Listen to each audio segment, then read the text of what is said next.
होइन, यो आवाज त ज्वाइँको जस्तो लाग्छ। यतिखेर किन आउनु भएछ त? के भएछ? ज्वाइँ, म भान्सामा छु, यतै आउनुस् न है। नमस्कार आमा, सन्चै हुनुहुन्छ? म त हजुर घरमा हुनुहुन्न होला भन्ने सोचेको। यतै छु ज्वाइँ, कतै राम्ररी हिँड्न सक्दिन। अलि आराम पनि गर्नु। लाउनु यो राख्नु। पाउर त नल्याउँदा नि हुन्छ। अनि ज्वाइँ एक्कासी आउनु भयो त? सबैलाई ठिक छ नि? अनि एक्लै आउनु भएको? म एक्लै हो आमा।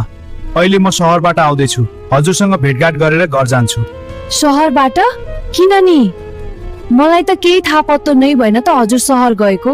लौनुस्, चिया खानुस्। हजुर एक्लै हुनुभयो भनेर मोबाइल किन्न सहर गएको आमा। अब बोल्न मन भएको बेला बोल्न नि पाइन्छ।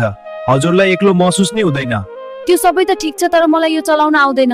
ल हेर्नुस्, यो पछाडि हाम्रो र हजुरको दुईटै नम्बर राखेका छौं।